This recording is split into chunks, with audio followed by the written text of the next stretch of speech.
Nehemías, por favor, Nehemías capítulo 1. Nehemías capítulo 1, poco antes de los Salmos, poco antes de Job.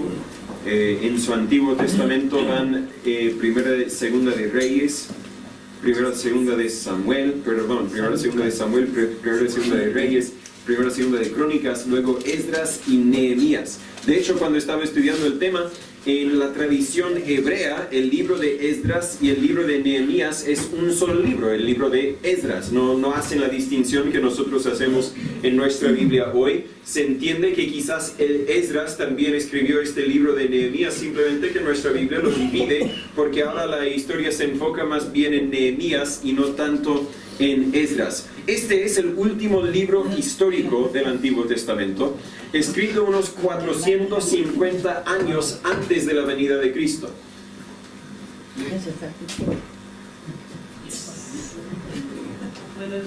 Buenos días. Adelante, hermano.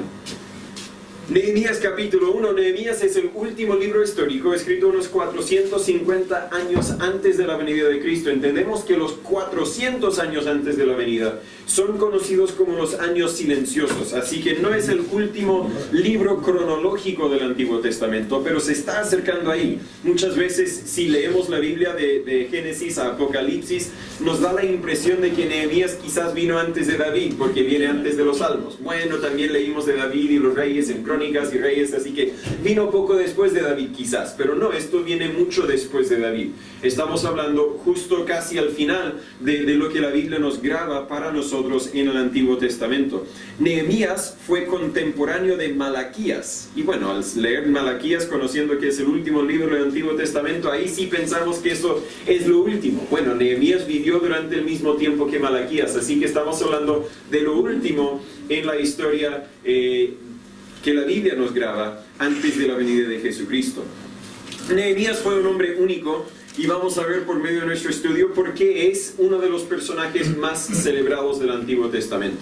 Para entender el contexto, Israel y Judá han sido llevados cautivos. Cuando Nehemías empieza en capítulo 1, no nos encontramos en la tierra prometida, no nos encontramos en la tierra que Dios entregó a su pueblo, sino han sido llevados cautivos, y entonces están bajo el rey de Persia, si no me equivoco. Mi traducción del inglés al español me puede fallar en ese sentido. Al comienzo del libro, Judá ha estado en cautiverio por más de 150 años. Y bueno, como estamos hablando de cosas que ocurrieron hace unos 2500 años, 150 años no es mucho. Pero pensando en nuestra historia, ¿dónde estaban nuestros ancestros hace 150 años? Yo desconozco el nombre de mi no sé cuánto abuelo que estaba vivo hace 150 años. Yo desconozco mucho de la historia de Chile, tal vez porque no crecí en Chile, pero lo busqué y según encontré, el presidente hace 150 años en Chile era Federico Errázuriz Zañartu. Algunos tal vez lo conocen, algunos tal vez saben algo de él, pero yo digo, estamos hablando de historia muy antigua, hace 150 años. Y aquí está Nehemías. De hecho lo encontramos en cautiverio toda su vida. Él no conocía la tierra prometida, va a escuchar de Jerusalén y eso va a provocar una reacción que vamos a ver en un momento en él, pero no era su tierra en el sentido de que él nunca lo había conocido. El hermano Alan llevaba años fuera de Chile y dice que vuelve a Chile y casi no lo reconoce, ¿cierto? Y conocemos un poco las veces que volvemos a los Estados Unidos y eso que ni eran, ¿cuánto? 10 años. Pero imagínese toda su vida no conociendo su tierra, pero aún así considerándolo su tierra. Han habido por lo menos 2 viajes distintos para regresar a Jerusalén durante este cautiverio. Y cuando Nehemías llega a Jerusalén con un tercer grupo de personas, hay personas quienes ya están ahí, pero los encuentra en condiciones pésimas, como vamos a ver las semanas que vienen. Cuando leemos el libro, vemos una verdad que sobresalta de cada capítulo. Dios siempre está buscando una persona, hombre o mujer, joven, a mediado de edad o avanzado de edad. Dios siempre está buscando una persona quien Dios puede usar para cumplir sus propósitos. Uno de los misterios quizás más grandes de Dios es que es omnipotente. Sin embargo, elige usarnos a nosotros, personas con fallas. Si yo voy a armar un auto, yo no busco las partes con fallas. yo busco los repuestos originales si puedo, si tengo la plata para comprarlos, ¿verdad? Si plata no fuera consideración. No voy a comprar una marca que conozco que tiene muchas fallas, quiero armar el auto más confiable. Sin embargo, Dios, teniendo a su disposición todo lo que Él crea, todo lo que Él quiere, elige usarnos a nosotros, personas con fallas. Y parece que eso es parte de la belleza y de la omnipotencia de Dios. Que aunque Dios usa personas falibles, siempre logra lo que Dios quiere lograr.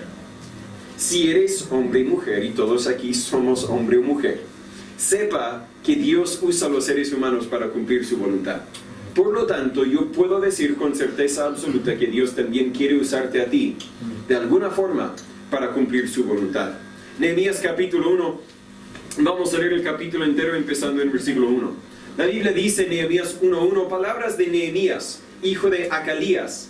Aconteció en el mes de Quisleu, en el año 20, estando yo en Susán, capital del reino, que vino Anani, uno de mis hermanos, él y ciertos varones de Judá, y les pregunté por los judíos que habían escapado, que habían quedado de la cautividad y por Jerusalén. Y me dijeron, el remanente, los que se quedaron de la cautividad ahí en la provincia, están en gran mal y afrenta, y el muro de Jerusalén derribado, y sus puertas quemadas a fuego. Y sucedió que cuando yo oí estas palabras, me senté y lloré, e hice duelo por algunos días, y ayuné y oré delante del Dios del cielo. Y dije, te ruego, oh Jehová, Dios del cielo, fuerte, grande y terrible, que guarda el pacto y la misericordia a los que le aman y guardan sus mandamientos. Esté ahora atento tu oído y tus ojos abiertos para oír la oración de tu siervo, que yo hago ahora delante de ti día y noche, por los hijos de Israel tus siervos. Y confieso los pecados de los hijos de Israel que hemos contra ti cometido. Sí, yo y la casa de mi padre hemos pecado. En extremo nos hemos corrompido contra ti, y no hemos guardado los mandamientos y estatutos y juicios que mandaste a Moisés tu siervo. Acuérdate ahora de la palabra que ordenaste a Moisés tu siervo, diciendo, vosotros prevaricaréis, y yo os esparciré por los pueblos. Pero si os volviereis a mí, y guardaréis mis mandamientos, y los pusiereis por obra, aunque vuestros desterrados estén hasta el extremo de los cielos, de ahí os reuniré, y los traeré al lugar que escogí para hacer habitar ahí mi nombre. Ellos pues son tus siervos y tu pueblo, los cuales redimiste con tu gran fortaleza, y tú con tu mano fuerte. Te ruego, oh Señor, esté ahora atento tu oído a la oración de tu siervo, y a la oración de tus siervos, quienes desean temer tu nombre. Prospera a tu siervo hoy, y concédele gracia delante de aquel varón, porque yo servía de copero al rey. Oremos antes de seguir. Señor Padre, gracias le damos por su palabra. Gracias por este registro de la forma en que usted usó a Nehemías, un hombre simple, un hombre común, un hombre quizás como cualquier de nosotros, pero que usted lo pudo usar de una forma enorme. Dios, sabemos que quizás a ninguno de nosotros nos vaya a usar como Nehemías, pero quizás a cada uno nos vas a usar de una forma incluso más impactante que Nehemías, si tan solo nos rendimos a tu voluntad. Háblanos por medio de tu palabra, por medio de tu espíritu, convéncenos de nuestro error. Señor, ayúdanos a ser vasos limpios, útiles en tus manos, para que como individuos y como iglesia podamos servirte y lograr lo que usted quiere que logremos. En el nombre de Jesús se lo pedimos. Amén. Cuando encontramos a Nehemías en capítulo 1, ya es un adulto, ya es establecido en su carrera. Podríamos incluso decir que es un hombre bendecido. Tenía un empleo fácil, tenía una vida de lujo relativo, pero de alguna forma llegó del lujo del palacio al basurero que era Jerusalén en ese momento. ¿Cómo llegó eso? ¿Cómo sucedió? ¿Cómo es que Dios tomó a Nehemías de donde estaba a donde quería que estuviera? ¿Cómo es que Dios pudo usar a Nehemías? Y primero veo en Nehemías que era una persona interesada. Con eso quiero decir que estaba interesada en los temas de otros, estaba preocupado con lo que pasaba alrededor de él y no tan solo con su propia vida. Entienda otra vez que él estaba en el palacio. Este no era su patria, pero era la única patria que él había conocido. Algunas personas vinieron de Jerusalén en versículo 2 y él preguntó cómo estaba.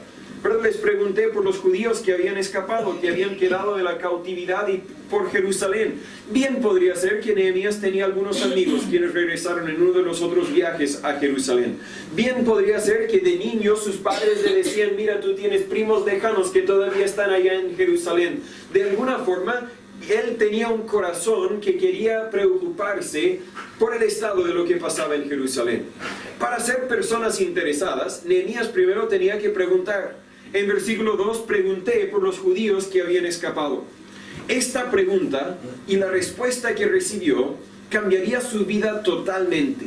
Podríamos leer, bueno, aquí estaba en Nehemías en versículo 1 dándonos la fecha, y en versículo 2 viene Anani, uno de sus hermanos, él y algunos varones de Judá, y bueno, les di la bienvenida, los saludé, pasamos un buen tiempo juntos y se fueron.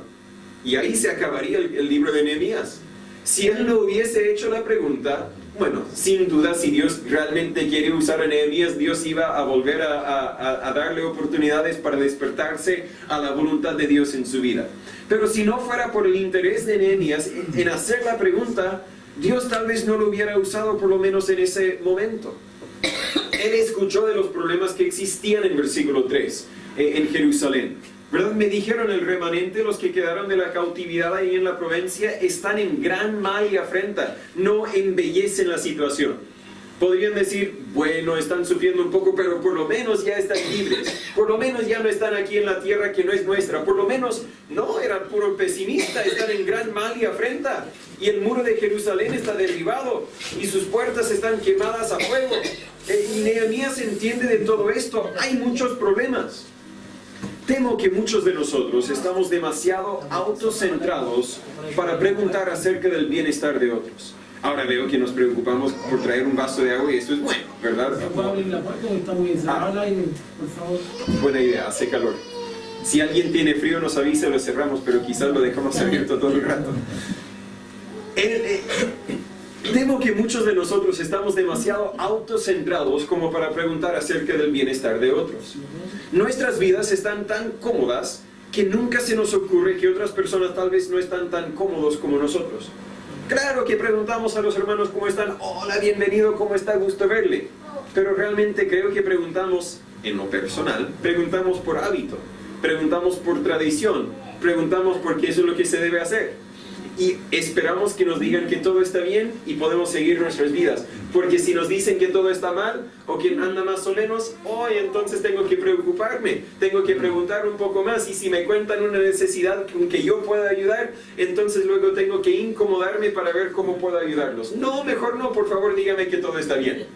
Tal vez no estoy hablando de cada uno de nosotros, pero en momentos anteriores estaba hablando de mí. Ahora como pastor quizás sí tengo más cariño, quizás realmente quiero saber cómo están. Pero no, antes de ser pastor, hola, ¿cómo estás? Excelente. Oh, decías que estabas mal, pero yo ya estaba por responder que es todo excelente. No me preocupaba tanto. ¿Por qué? Porque yo estoy contento con mi vida. Prefiero quedarme contento con mi vida. Si tú tienes problemas, quédate con tus problemas, por favor. Yo estoy contento con mi vida. Es nuestra naturaleza humana. ¿Cuántos preferimos no conocer las dificultades de otros? Porque luego nos sentiríamos responsables para ayudarlos. Esposos, seamos honestos, en lo personal. Hay días que llegamos a la casa, estamos cansados y sin decir nada, sabemos que nuestras esposas están molestas con algo. Y ahí tenemos que tomar una decisión. O vamos a preguntar, ¿está todo bien? Y ahí tenemos que meternos o vamos a irnos a sentar fingiendo que no pasó nada. Y he hecho las dos cosas. He hecho lo que debo hacer y he hecho lo que no debo hacer. Supongo que las esposas podrían decir lo mismo, que hay momentos cuando se notan que el esposo anda molesto y tienen que decidir, ¿me meto o no me meto? Y a veces preferimos no meternos, preferimos no preguntar, preferimos fingir que todo está bien. Y lo mismo es cierto con nuestros hijos. Vemos que andan molestos y a veces ni preguntamos por qué andan molestos porque no queremos meternos. Esperemos que todo se va a resolver y a veces resuelve por sí solo, a veces no hay por qué meternos. Pero luego nos sorprendemos y cuando son más grandes no nos cuentan de sus dificultades. Porque desde niños se dieron cuenta que a nosotros no nos preocupaba cómo estaban. A nosotros no nos interesaban sus problemas y por lo tanto ahora que son niños más grandes y tienen problemas más grandes y queremos ayudarles ahora, No, ellos entienden que quizás realmente no somos muy sinceros porque nunca de niño tomamos tiempo para preguntarles cómo estaban. Pero no tan solo me refiero a necesidades físicas, sino también a las necesidades espirituales. ¿Qué tal de los pueblos que no tienen una iglesia bíblica? Las familias, quizás hogares que no tienen una Biblia. Las naciones que no tienen una Biblia traducida en su propia lengua. ¿Estás interesado en saber eso? Cuando yo paso por un pueblo nuevo, especialmente si es aquí cercano, casi siempre me pregunto, ¿habrá una iglesia bíblica aquí? ¿Habrá algún testimonio del Evangelio aquí en este pueblo? Y esa pregunta, que aunque no lo hago en voz alta, afecta mi corazón. Y creo que quizás un día Dios querrá usarnos de alguna forma para empezar otras iglesias en otros pueblos, porque la necesidad es mucha. Mire, cuando conducimos por San Pedro de la Paz, y reconozco que aún falta mucho labor que hacer, faltan muchas casas que quizás no han sido alcanzadas con el Evangelio verdadero. Y al ver la necesidad, al hacernos la pregunta, Dios puede cambiarnos, Dios puede prepararnos, Dios puede usarnos, pero solamente si somos personas interesadas en las necesidades. A veces nosotros creemos que nosotros estamos sufriendo, pero si supiéramos de las dificultades de otras personas, tal vez nos daríamos cuenta de lo bendecido que realmente somos. Nehemías primero preguntó, pero también respondió. En versículo 2 preguntó, en versículo 3 le contestaron, no, todo está mal. Y en versículo 4, él respondió. Sucedió que cuando yo oí estas palabras, me senté y lloré e hice duelo por algunos días, y ayuné y oré delante del Dios del cielo. La respuesta en versículo 3 afectó a Nehemías de una forma tan fuerte que se desmayó y lloró por varios días. En lo personal no puedo decir que he llorado por varios días acerca de un tema parecido. Bueno, ahora un tema se me viene a la mente cuando tuve que despedirme de algunas personas muy queridas. Pero se desmayó y lloró por varios días. Durante ese tiempo también ayunó y oró. No es suficiente conocer las necesidades de otras personas si eso no nos afecta, si hemos llegado a estar tan indiferentes a su sufrimiento. ¿Cuándo fue la última vez que la falta del Evangelio te afectó? ¿Cuándo fue la última vez que al pensar de familiares quizás quienes están sin Cristo, al pensar de un pueblo que quizás no tiene una iglesia bíblica, al pensar de una nación que quizás le hace falta de misioneros, una presencia del Evangelio, naciones donde los cristianos sufren bajo el reino, podríamos decir, del Islam o alguna otra religión falsa, ¿cuándo fue la última vez que eso nos afectó?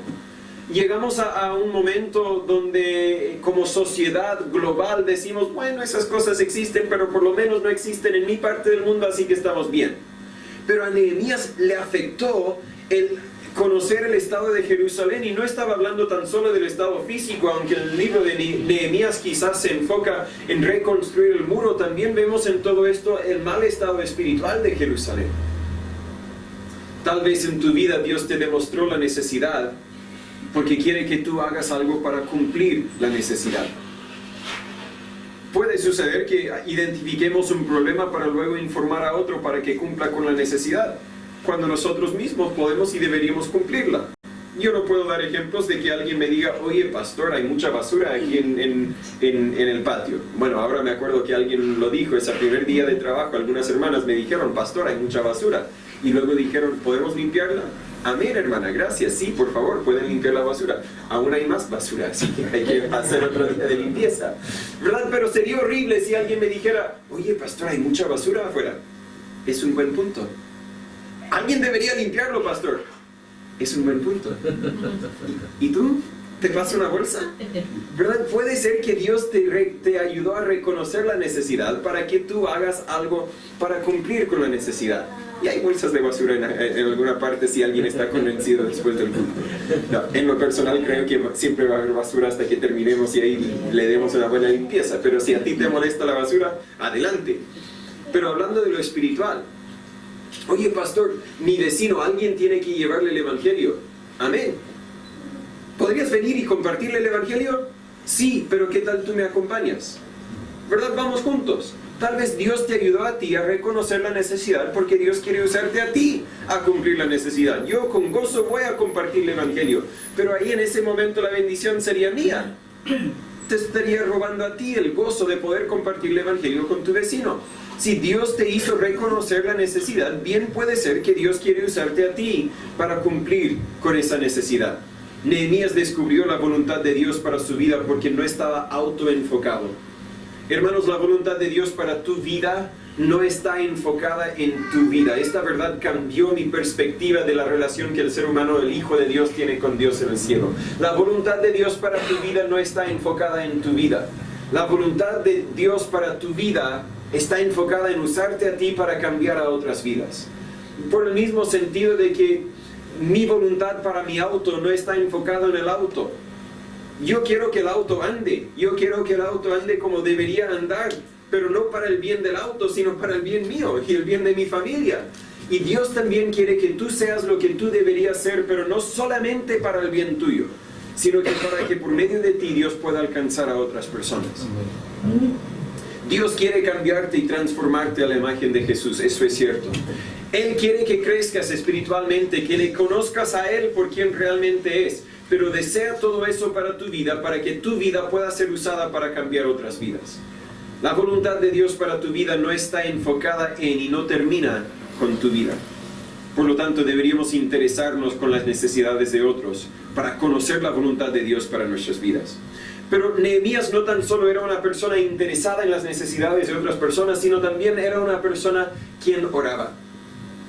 ¿Cómo respondes tú cuando te encuentras con una situación o una necesidad que te supera? En lo personal, esta construcción aquí al lado me supera bastante. Y yo he orado a Dios mucho, pero también he hablado con los que conocen más que yo, el hermano Pedro, el hermano Juan Carlos, y gracias a todos los hermanos quienes han ayudado con eso. Pero no tan solo con la fuerza, sino también con el consejo, con la sabiduría y todo lo que eso involucra. Pero ¿cómo respondemos cuando hay una situación que nos sobrepasa? Nehemías respondió, y lo primero, Nehemías entendió que Jerusalén estaba mal, claro. Pero ¿qué podía hacer Nehemías? Un hombre que estaba a unos 1500 kilómetros de Jerusalén. Lo revisé en el mapa. Y hoy día, donde estaba Nehemías es parte de Irán. Uno tendría que traspasar todo el ancho de Irak en su parte más ancha para llegar a Jerusalén. No estamos hablando de ir de aquí a Cañete, no estamos hablando de ir de aquí a Santiago. 1500 kilómetros. ¿Qué podía hacer Nehemías? Bueno, yo puedo orar, hermanos, vayan con Dios, espero que Dios les cuida, los proteja, yo estoy bien cómodo, bien tranquilo aquí, viviendo mi vida como yo quiero, voy a orar por ustedes. No, ese no fue su oración. Su oración fue más personal, pero llevó su preocupación al único lugar de socorro, al trono del cielo. ¿Sabes? Cuando no puedes hacer nada más, todavía puedes orar. Todos quizás hemos enfrentado situaciones que nos sobrepasaban, seres queridos que estaban enfermos, hijos que quizás vivían alejados de Dios, momentos donde no sabíamos qué más hacer. Puedes orar. Cuando no puedes hacer nada más, todavía puedes orar. Y cuando puedes hacer mucho más, aún así puedes orar. ¿Verdad? Muchas veces cometemos el error de orar cuando ya no nos queda nada más que hacer, cuando deberíamos empezar con la oración. Bueno, yo puedo hacer esto, pero voy a orar primero, luego voy a hacerlo. Y al hacerlo voy a seguir orando. Y cuando he hecho todo lo que puedo hacer, voy a seguir orando. Voy a llevar mi necesidad al único que puede realmente solucionarlo. Es notable que Nehemías tenía acceso directo a tal vez la persona más poderosa de la tierra en ese día. Al rey con más influencia en el mundo en ese día. Casi cada día entraba a ver ese rey y conversaba con ese rey, pero al conocer la necesidad fue primero al rey de reyes y no al rey de la tierra. Él tenía respeto. En versículo 5 dice: te ruego, oh Jehová, Dios del cielo, yo reconozco quién eres. Eres fuerte, eres grande y eres terrible. Dios, quiero venir con mi petición para llevarlo delante de ti, pero no voy a venir pensando que yo soy alguien que merece este privilegio. No voy a venir pensando que yo voy a darte órdenes porque tú me vas a seguir a mí, porque tú vas a estar conmigo y vas a hacer lo que yo quiero que hagas. No, Dios, yo voy a venir a tu presencia primero reconociendo quién eres. Él no tan solo conocía cómo es Dios, sino también conocía quién es Dios.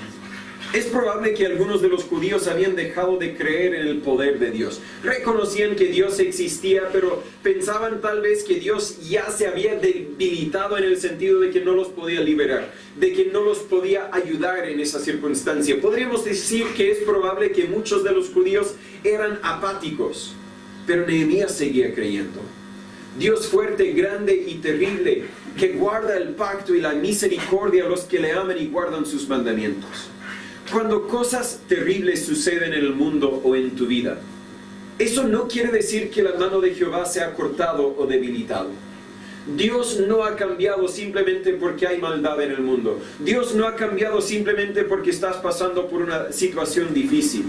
Dios no ha cambiado aun si las circunstancias se hayan cambiado. Acuérdate primero de quién es Dios. Y luego en versículos 6 y 7 confesó sus propios pecados y los pecados de su pueblo. Dice: esté ahora atento tu oído y tus ojos abiertos para oír la oración de tu siervo, que yo hago ahora delante de ti día y noche, por los hijos de Israel tus siervos. Y confieso los pecados de los hijos de Israel que hemos contra ti cometido. Sí, yo y la casa de mi padre hemos pecado. En extremo nos hemos corrompido contra ti y no hemos guardado los mandamientos y estatutos y juicios que mandaste a Moisés tu siervo. Nehemías fácilmente podría decir: Dios, perdónanos por los pecados de nuestros ancestros, y por cuyo causa usted nos envió aquí al exilio, nos llevaron cautivos. Dios, perdónanos por los pecados de ellos. Somos buenos para poder pedir perdón por los pecados de otras personas. Pero ¿qué tal los nuestros? Nehemías no detalla los pecados específicos de él, y tal vez la Biblia aquí no graba todo lo que él dijo, pero yo creo que Nehemías reconocía: Dios, yo tampoco he sido perfecto. Fácilmente puedo echar la culpa a mis ancestros, fácilmente podría echar la culpa a los pecados de otros, pero déjame reconocer que yo también tengo responsabilidad en esto. Yo también he pecado. Es un tema que va muy relacionado con los temas que hemos visto las últimas semanas, el tema del perdón. Me es mucho más fácil perdonar a otra persona reconociendo que yo he pecado. Me es mucho más fácil hablar con mi hermano para ganar a mi hermano si yo reconozco que yo también tengo fallas. Me es mucho más fácil vivir en armonía con otros si yo me enfoco en la viga que está en mi propio ojo que en la paja que está en el ojo de mi hermano. Pero para volver al tema, él confesó sus propios pecados y los pecados de su pueblo.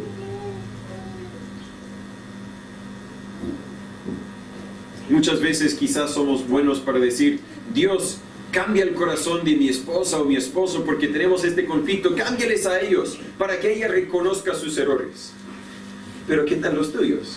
¿Qué tal los míos? Y en lo personal, muchas veces me he dado cuenta que cuando empiezo a orar para que Dios ayude a mi esposa a reconocer sus errores, es cuando Dios me ayuda a mí a reconocer mis errores. Amén. Porque antes de orar, yo estaba tan enfocado en el conflicto, yo estaba tan enfocado en el problema, que no pude verme a mí en el espejo.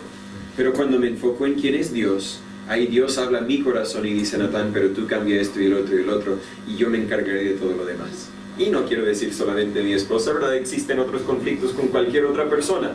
Y en cada caso, cuando yo llevo el problema a Dios, Dios me ayuda a mí a reconocer: Natán, cambia tú primero, enfócate en tu vida.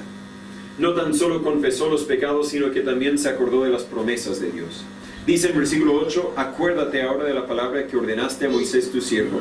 Y él está citando lo que la Biblia graba para nosotros en Deuteronomio capítulo 4. Voy a leer del versículo 25 al 31, así que como son varios versículos, si quieren buscarlos pueden.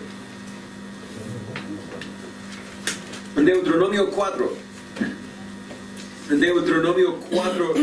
versículo 25 al 31.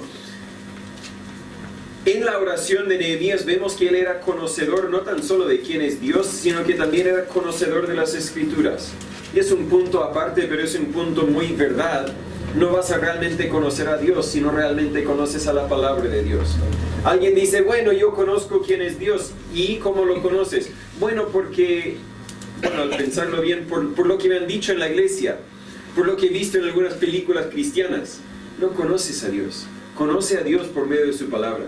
Pero Nehemías conocía las Escrituras. En Deuteronomio 4:25 dice: cuando hubieres engendrado hijos y nietos, y hubieres envejecido en la tierra, y os corrompiereis, e hiciereis escultura o imagen de cualquier cosa, e hiciereis lo malo ante los ojos de Jehová vuestro Dios para enojarlo, yo pongo hoy por testigos al cielo y a la tierra, que presto pereceréis totalmente de la tierra hasta la cual pasáis el Jordán para poseerla. No estaréis en ella largos días sin que seáis totalmente destruidos. Dios en su sabiduría, Dios en su omnisciencia sabía que esto iba a suceder. El versículo 25 empieza con cuando. No dice si es que. Dice Dios sabe. Un día van a desobedecer, un día van a hacer imágenes y adorar a las imágenes en violación de los 10 mandamientos que están estudiando arriba. Un día van a hacer lo malo, y yo quiero que sepan que cuando eso sucede, les voy a echar de aquí, ya no van a estar aquí. Y se lo digo ahora para que cuando ya no estén aquí en esta tierra prometida, reconozcan por qué es que sucedió. No es porque un rey tomó una decisión estratégica, una falla estratégica en alguna batalla. No es porque algún rey hizo un mal pacto con otra nación. Es a causa de su pecado. Versículo 27. Y Jehová os esparcirá entre los pueblos, y quedaréis pocos en números entre las naciones a las cuales os llevará Jehová.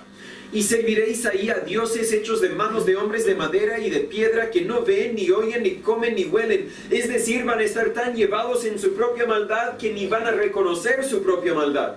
Van a estar tan satisfechos con esta adoración falsa, con esta mentira, porque se han autoengañado con su propio pecado. Yo sé que Dios estaba hablando del pueblo de Israel y no estaba hablando a nosotros específicamente acerca de nosotros, pero sí estaba hablando a nosotros. ¿Y qué ha pasado con nuestra sociedad hoy día? Que ha empezado a adorar a otras cosas y hemos llegado a estar tan lejos de Dios que creemos que al orar a una imagen estamos orando a Dios. Creemos que al sacrificarnos y al dar de nuestras finanzas o de nuestro tiempo vamos a ganar el cielo. Al final estamos en una religión falsa y estamos tan metidos que ni reconocemos nuestro propio error. Volviendo al texto, versículo 29. Mas si desde allí, ¿dónde? El lugar físico donde estén quizás, pero creo que está diciendo de la lejanía espiritual que tienen con Dios. Estando tan lejos de Dios, si desde ahí buscares a Jehová tu Dios, lo hallarás. Si lo buscares con todo tu corazón y con toda tu alma. Está diciendo, no podemos buscar simplemente de labios y decir algo que no es. Versículo 30. Cuando estuviereis en angustia y te alcanzaren todas estas cosas, si en los postreros días te volviereis a Jehová tu Dios y oyeres su voz, porque Jehová tu Dios es Dios misericordioso. Aquí está la promesa. Él no te abandonará, ni te destruirá, ni se olvidará del pacto que juró a tus padres. Nehemías estaba diciendo, Dios, yo me acuerdo de la promesa que hiciste. Y esta promesa es tan real para mí que vengo a ti con el cheque que nos entregaste y lo quiero cobrar ahora.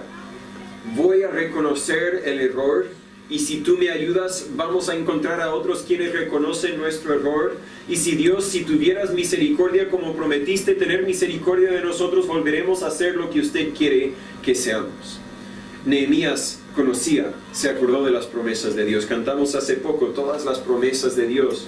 Pero ¿cómo pueden ser fortaleza para mí si no conozco las promesas de Dios? Dios te ha escrito cheques en la Biblia. Cheques para que los cobres, para que digas, Dios, esto es tu promesa y quiero que sea real en mi vida. Pero de nada sirve si no hemos abierto el sobre, si no hemos leído el cheque, si no entendemos lo que Dios ha provisto por nosotros. En la oración, cuando Nehemías dice, acuérdate, no es que a Dios se le había olvidado. De hecho, nada de lo que Nehemías expresó en su oración fue para informar a Dios. Dios sabe todo, pero la oración era para recordarle a Él. La oración es para recordarnos a nosotros, recordarnos de quién es Dios, de quiénes somos nosotros, de lo que Dios nos ha prometido, sabiendo que las promesas de Dios no fallan. Pero no tan solo oró, en su oración no tan solo confesó sus propios pecados, no tan solo se acordó de las promesas de Dios, sino que se enfocó en el propósito de Dios. En versículo 10, Nehemías dice, ellos pues son tus siervos y tu pueblo, los cuales, puedo agregar una palabra, tú redimiste, con tu gran fortaleza y con tu mano fuerte. Aquí el enfoque de Nehemías está en Dios. Dios, has hecho todo para este pueblo. Los sacaste de Egipto, los dirigiste por el desierto, los llevaste a la tierra prometida, pusiste a reyes para que nos gobernaran cuando necesitábamos reyes, proviste el maná en el desierto. Todo esto es tuyo, Señor, y lo has hecho para un propósito. Quiero tomar un momento para enfocarme en tu propósito. Quizás yo en este momento desconozco cuál sea tu propósito para mi vida, pero sé que tienes un propósito y yo quiero ser parte de ese propósito. Cuando la Biblia nos instruye en Juan 14:13, Jesús dice: y todo lo que pidiereis en mi nombre, esto haré para que el Padre sea glorificado en el Hijo. Eso es lo que Nehemías hizo antes de que viniera Jesús. Oró en el nombre de Dios, podríamos decir. Dios, yo quiero que se haga tu voluntad y no la mía. Yo simplemente quiero ser parte de lo que tú vas a hacer. Observó toda la escritura metida en su oración. Esta oración no es una lista de deseos para Santa Claus, como algunas oraciones hoy día. Dios, ayúdame con esto, dame el otro, cambia esto, arregla todo para mí.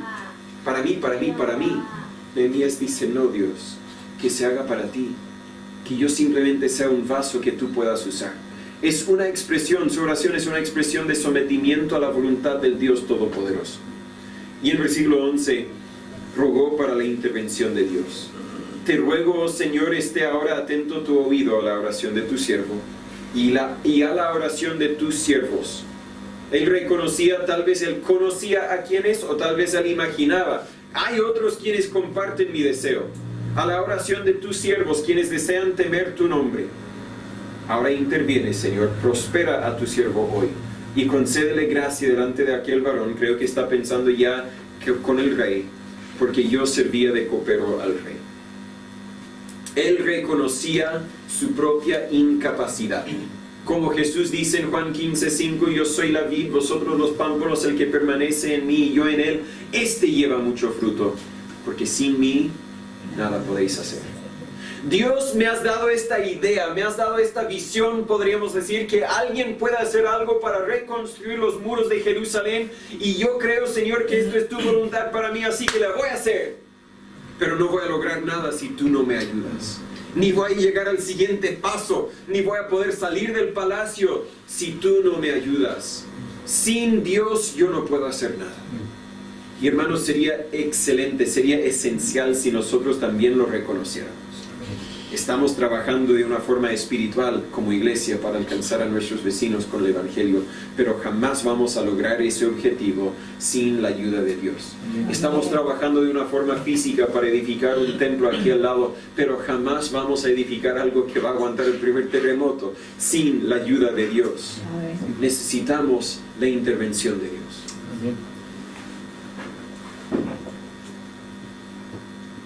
No tan solo eso, no podemos proteger a nuestros hijos, no podemos liderar a nuestros hogares sin la ayuda de Dios. Pero por último, Nehemías no tan solo preguntó, no tan solo oró, sino en el fondo de todo esto, Nehemías estaba disponible. Nehemías no pedía que Dios hiciera algo por medio de alguien más. Él pidió que Dios hiciera algo por medio de él. Había mucha gente en Jerusalén. Él podía decir: Dios, esfuerza a los hermanos que están allá para que hagan tu voluntad. No lo pidió. No pidió que Dios obrara por medio de otra persona. Pidió que Dios hiciera algo por medio de él. Si reconoces que hay una necesidad, sea física o espiritual, si reconoces que necesitamos la ayuda de Dios para hacerlo, también deberíamos reconocer que bien puede ser que Dios quiere usarte a ti para cumplir con esa necesidad. Nehemías tenía una posición importante. Tal vez era una posición codiciable. Puedes imaginar que el rey tenía mucha confianza en la integridad, la lealtad, la fidelidad de Nehemías. Puedo imaginar que era un hombre educado, era agradable, era sociable, atractivo, etc., para tener esta posición como copero del rey. Pero Nehemías entendió que Dios le había preparado, Dios le había colocado en esa posición para la gloria de Dios y no su propia gloria. Él bien podría haber dicho, Dios, envía a alguien más porque yo tengo mi carrera por delante. El rey me prometió que yo voy a ser un gobernador de una ciudad tan pronto que este otro muera. Yo tengo mis planes y mi carrera y mi vida y Dios ayúdame con mi éxito y envía a alguien más para hacer tu voluntad. Pero no, Él dijo, aquí estoy. Amén. Si quieres yo lo dejo todo y yo hago lo que tú quieres que haga. A cada uno de nosotros, Dios también nos ha puesto en una posición de influencia. Algunos como padres, algunos como empleados, algunos incluso como hijos. Tenemos influencia en las personas en nuestro alrededor, en nuestros vecinos, en nuestros familiares, en los mismos miembros de esta iglesia, pero nos ha puesto en esa posición de influencia para que nos pudiera usar, no para que nosotros pudiéramos servirnos a nosotros mismos. Nehemías no era profeta ni sacerdote, no era dedicado al ministerio como decimos hoy día, pero estaba disponible y Dios lo usó. Dios no llama a cada persona a ser un pastor o misionero. Usted no es un cristiano de segunda clase simplemente porque no está dedicado al ministerio. No debería hacerse algo que Dios no le ha mandado a hacer tampoco. Si Dios no le ha llamado, no es para ti. Y más bien te sería no entrar al ministerio que entrar en tu propia voluntad y no la voluntad de Dios. Pero todos deberíamos estar dispuestos a cumplir la voluntad de Dios en nuestras vidas, sea lo que sea. Tal vez enseñar a los niños, tal vez ayudar con el aseo, ayudar con la construcción, ayudar con la evangelización, orar por los hermanos. Hay mucho sencillo que podemos hacer que realmente no nos cuesta nada. Pero un día bien puede ser que Dios toque tu corazón y diga, oye hermano, hijo, hija, tengo un propósito para ti. No te lo he enseñado hasta ahora, no te lo he revelado hasta ahora, y sin que tú lo supieras, yo estaba obrando todas las circunstancias en tu vida para llevarte a este propósito. ¿Me seguirás? ¿Me confiarás? ¿Cómo vas a responder? Vamos a seguir estudiando el libro de Nehemías y vamos a ver que él llega a abandonar su posición de comodidad. Va a ir a un lugar desolado y peligroso. Alimentará a los que le acompañan de su propio bolsillo. No visitó a muchas iglesias para juntar apoyo como los misioneros hoy día. Y estará agradecido por la oportunidad de servir a Dios. Reedificará los muros de Jerusalén en 52 días. Y yo me pregunto si vamos a construir el templo en 52 semanas. Era un logro casi increíble. Pero todo esto comenzó porque Nehemías estaba interesada. Nehemías estaba sometido a la voluntad de Dios. Nehemías estaba disponible. Nehemías no sabía cómo resultaría todo, pero Dios sí. Dios había preparado todo para Nehemías y solo necesitaba la obediencia de Nehemías. Dios también tiene todo preparado para ti. ¿Le obedecerás? ¿O estás demasiado preocupado con cumplir tus propios sueños y lograr lo que tú quieres lograr? Dios está buscando otra persona a quien pueda usar. ¿Dispondrás de tu vida? Señor Padre, gracias por tu palabra. Gracias que eliges usarnos, aunque somos personas falibles. Gracias por permitirnos el privilegio de jugar un pequeño rol en tu plan, para que pudiéramos ver personalmente tu gloria, tu grandeza y tu fidelidad. Señor, yo espero que cada uno de aquí que es hijo suyo, que dispongamos de un corazón que diga, sí, yo quiero ser usado como Nehemías. Pero Señor, ayúdanos también a reconocer que eso quiere decir que estamos diciendo, Señor, estoy dispuesto a hacer tu voluntad, aun si contradice, aun si va en contra, se opone a nuestra propia voluntad. Señor, que nuestra voluntad sea tu voluntad, que vivamos vidas sometidas a lo que tú quieres. Y si hay alguno aquí que no ha conocido el poder de tu salvación, que puedan hoy día confiar en Jesús. En nombre de Jesús se lo pedimos. Amén. Muchas gracias una vez más por haber tomado su tiempo para estar con nosotros. Antes de que se vaya, quiero contarle el mensaje más importante de todos los mensajes. Y es la pregunta, ¿cómo puede uno saber si va a ir al cielo o no? Y la respuesta es muy sencilla, nadie va al cielo por sí solo. Nadie va al cielo por ser suficiente bueno. La Biblia nos dice en Romanos capítulo 3, versículo 10, que no hay justo, ni aun uno. No hay nadie quien puede autoidentificarse y decir, míreme a mí, yo soy bueno, yo merezco el cielo. Yo no merezco el cielo, y tú tampoco. En mis propias fuerzas, tal como tú en las tuyas, nunca llegaríamos al cielo. Pero por eso es que Dios mandó a Jesús a morir en la cruz como nuestro sustituto, a tomar la paga de nuestros pecados. La Biblia dice en Juan 3:16, porque de tal manera amó Dios al mundo. Eso te incluye a ti tal como me incluye a mí. De tal manera amó Dios al mundo, que ha dado a su Hijo unigénito, para que todo aquel que en Él cree no se pierda, mas tenga vida eterna. Esa es una promesa de un Dios quien no falla, un Dios quien siempre ha cumplido todas sus promesas, siempre ha cumplido con todas sus profecías, siempre ha sido fiel y siempre lo será. Si usted cree en Jesús, usted recibe el regalo de la salvación, usted tendrá esa vida eterna. Pero creer en Jesús es más que creer que Jesús existe, es más que creer que Jesús es Dios, es más que creer que Él vino a la tierra y murió por tus pecados. Es aceptar que Él es el único quien puede salvarte. Es aceptar también que tú necesitas un Salvador, que tú eres un pecador, que tú mereces el infierno. Pero gracias a Él puedes tener vida eterna. Si nunca has confiado en Él, si nunca le has pedido que Él te perdonara por tus pecados, que hoy sea el día. Si aún te queda alguna duda, por favor, escríbeme, llámame, mándame un mensaje. Quiero ayudarle a conocer la verdad que realmente transformará tu vida verdaderamente. Y es el Evangelio, las buenas nuevas, que Cristo salva. Gracias por su tiempo. Que pase buen día.